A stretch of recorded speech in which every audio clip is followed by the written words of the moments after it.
Hey everybody, welcome. Let's talk about the Napier hatchback tent. With the hatchback tent, you can do that. We actually set it up so we can sleep inside the cab.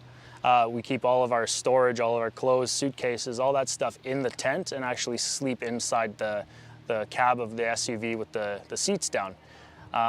It was kind of a touch and go thing. We didn't really know when we bought it what issues we were going to run into. The big one we first hit was just trying to put an air mattress into the back of the cab. And the issue with the air mattresses is they're actually pretty thick. They're 4 or 5 inches. And when we inflated it and got in there to go to bed, we were like 3 or 4 inches from the moon roof, and it was kind of uncomfortable. So we found out really quick we need to find an alternative to an air mattress. And what's cool is we actually found these little, they're called inflatable sleeping pads, and they were at Cabela's as well. They're about like 2 inches, and the way they're designed is how they take in air. It actually is very comfy.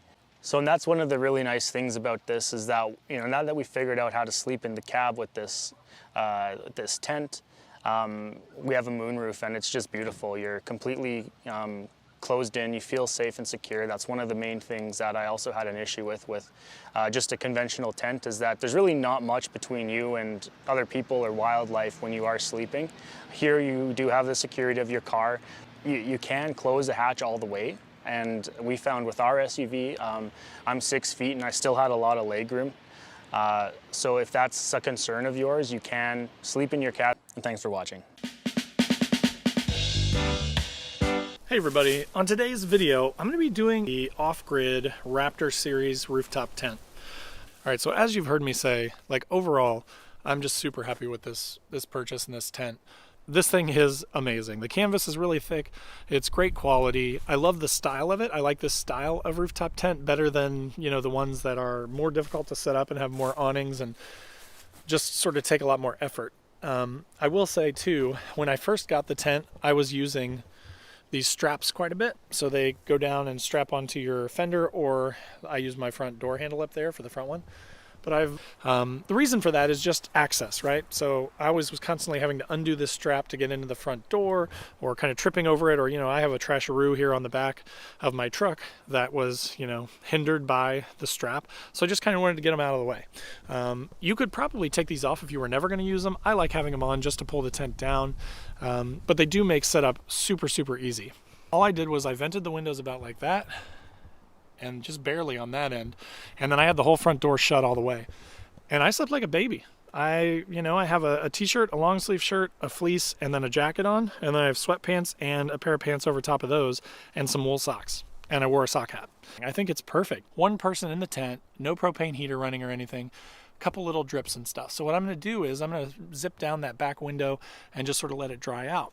But as far as condensation goes, my impressions, I have heard of people, with rooftop tents saying that they have, just soaking their stuff, just everything soaked when they wake up in the morning. I have never had that. And I've slept in this thing from, 20 degrees up to about 40s in the fall. And I've never had that kind of condensation. Even with my wife and I both in the tent, or myself and both of my boys in the tent, my kids, we've never had that much condensation that it was like dripping or anything like that. So again, I think a lot of that comes down to venting. And if you watch that other video that I linked to where I talk about tips and stuff, I do talk a little bit about how I set that up. So if you want that information, go check that video out. I'll put a tag up here again to that. But as far as impressions go, again, the zippers are all great. That is always a concern, is that the zippers are going to come off the track or they're going to stop working. That happened with my old Coleman tent, which was very cheap.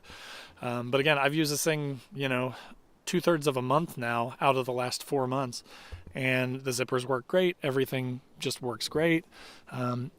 As long as you dry it out appropriately before you take off for the day, I haven't had any mold. I don't have any leaks. This thing is full-time on the top of my vehicle. I never take it off, and it sits outside in Indiana winter right now. And I don't have any water in it. I don't have any condensation. I drive out to where I'm camping. I open it up, and everything is like it was when I left it. So, again, my thoughts on it are that it is really nice. I really like the quality. Again, if you watch some of my other videos, you know that I ripped a hole in the cover for it on one of these hinges. So if you watch that video, I give some tips on how to repair that if you do that, and also how to avoid doing that. But aside from that, my impressions of this thing are just that it's really a great buy for the money. Compared to used tents, like you could buy a Smitty built used for $650 probably on like a Facebook marketplace, that kind of thing. But I mean, honestly, for the money, I kind of wanted to get a new one. You know, you just never know how someone took care of the tent previously, or if it has mildew or mold or missing pieces or anything like that. And again, the style of it being just that sort of one pole pop-up is definitely what I wanted. One of the things that you will hear mentioned on this, and I'm just giving you kind of an update from a time perspective, is that back window there is open to the elements, right? So thanks for watching. Hopefully that was helpful. We'll talk to you next time.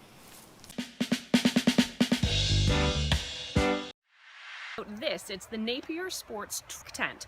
I'm just wrapping up a 2-week road trip where I've been setting up and taking this tent down probably about 5 or 6 times, and I've got some really great feedback about how well it works and what it's good for.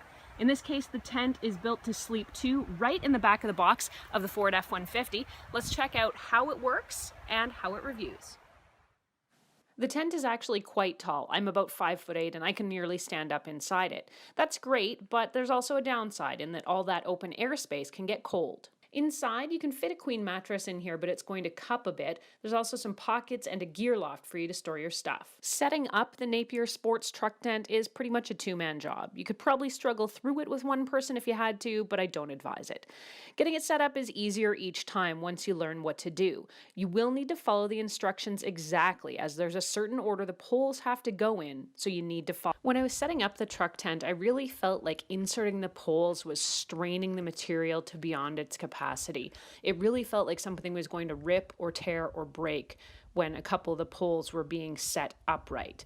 My suspicions were confirmed when the tent poles started splitting. I had not 1 but 2 of the fiberglass poles for this tent start to split, and it wasn't just one section in each pole. In some, it was multiple sections. That meant I had to try and hold them together as best I could with duct tape. But I'll tell you, fiberglass splinters really hurt and really get under your skin, and that was not a fun experience to deal with.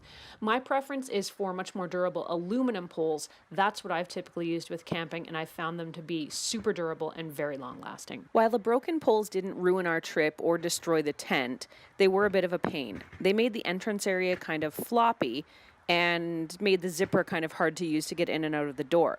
But for the most part, the tent was still able to be used. I will say that when I got in touch with Napier Outdoors to talk to them about the problems with the tent, they were immediately responsive, and I got a great customer service response.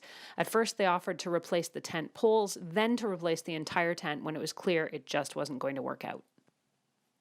Something else to keep in mind while you're using the tent: you can't use your vehicle, so you either need alternate transportation or you basically have to resort to setting the tent. Thanks for watching. This is the Tepui Kukenam 3, and so we bought this ourselves at REI last April. We've probably used it about 15 times since then. Keep in mind, if you're looking at a Tepui, even if it's a slightly different model, it's probably going to be very similar unless you're having like the ruggedized version that's slightly pricier. But if you're looking at the smaller one or a slightly larger one, it should be pretty similar. Let's go ahead and pop it open and then we can go from there. So first things first, I want to note here, the way this is closed up is kind of something I changed myself. The cover itself was very, very tight, and this Velcro can have a hard time hanging on. So I just added a couple carabiners that we bought at Walmart just to give it more length and make it easier to hold on to. It's been great so far. It's actually... All right, so this is what you see when you open it up. Let's get a better view. You see the ladder up top here, and it's kind of buckled in real tight. So I'm gonna open that buckle, and then we'll kind of release the ladder here. All right, to open the tent, there's no real strategy, but you basically just pull the ladder out, push it down, it starts to lift. Okay, let's take a look. I don't need to be in the shot here, but it's starting to look like a real rooftop tent now, right? So this is actually all just for the rain fly. Now keep in mind, if you want, you can undo the rain fly.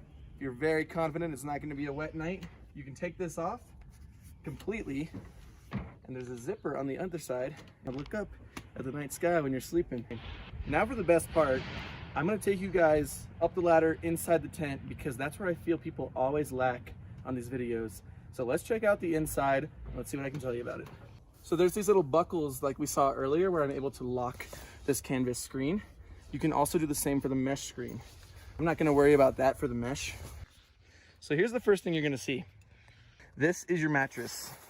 We have slept in this tent probably 15 times. We've slept exclusively on this mattress and nothing else one time. And we immediately said, this is not thick enough, it's not comfortable enough, and we needed to change that. So here's what we did. You can see it's folded up right now, but I'm gonna pull it down. This is our memory foam topper that we added. It's probably 1.5 inches to 2 inches, and it is game changing. It's a lavender one. It still has a lavender smell after over a year, which is amazing. And it just completely changes the comfort level of this tent. So let's hop inside and we can kind of take a look at what's inside here.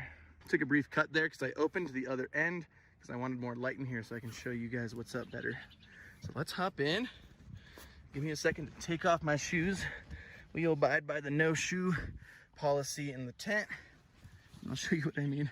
Just literally shove that in the hole there. That's our shoe bag right there. Okay. From when you're inside the tent, you can see there's these strings, and I'm in one right now, and they lock to the sides of the tent, and that's to compress it when you close the tent up. It kind of helps pull everything inside. So that's nice. So one thing we always keep up here other than the lavender memory foam mattress is this blanket here, and it's just a blanket that we sleep with every night. And this is actually a secondary blanket, so there's 2 blankets here, and these stay up here all the time. Those rods I pulled out for the walls, we just keep, you know, under everything ready to go so you can grab it and you're all set. If we lay down here, you can see looking above you have a couple screen windows, right? You're also probably saying, what's this thing? That is a magnet that we attach a lantern to at night, just because it's nice and easy and allows us to see in here. So let's open one of the ceiling. Let's pop open one of these. My Napier Backroadz SUV tent. Pretty recently I'd found myself in the market for a new camping tent. I did what many Americans do and went and looked at the Ozark Trail tents at Walmart, and well, they're priced competitively. Its big feature is the way it attaches to the back of your SUV, minivan, about any vehicle that has a rear entry thing. The tent will stand alone. I really like that feature, mainly because I camped in the SUV before in the Xterra, and found a Intex air mattress that within 1 inch is exactly the size of the flat area in the back of my Xterra. So it just seemed to make a perfect combination, and it also gives me the added bonus of, you know, if the weather gets tremendously bad, I've got an extra layer of protection from the weather there, and I'm never going to get wet laying in that thing that way, no matter how bad things get. The tent itself, though, makes a pretty good seal. The only spot I'm working on yet is right up where the roof rack is. There's still some areas there that got the potential to let a couple mosquitoes or something get in. I think I'm going to probably try trimming like maybe some pool noodles or something there to just seal that last little bit off. But that sock that you see going around the vehicle does a really good job. It's got some elastic, and it's got several adjustable straps to hold that on, and for the most part does an excellent job doing that. There's also a zipper doorway that you can separate the tent from the SUV, so if you're out camping and you need to take off in your vehicle or something, it's not like you're dedicated to it. Just zip the door shut, unhook the boot there, and you're good to drive off. Helpful hint, I've been putting just a couple little the driveway reflector markers right on the corners of my vehicle, so if I do pull away while I'm camping, it's very easy to get the thing right exactly in the spot that I want it for a good launch. Thanks, see ya.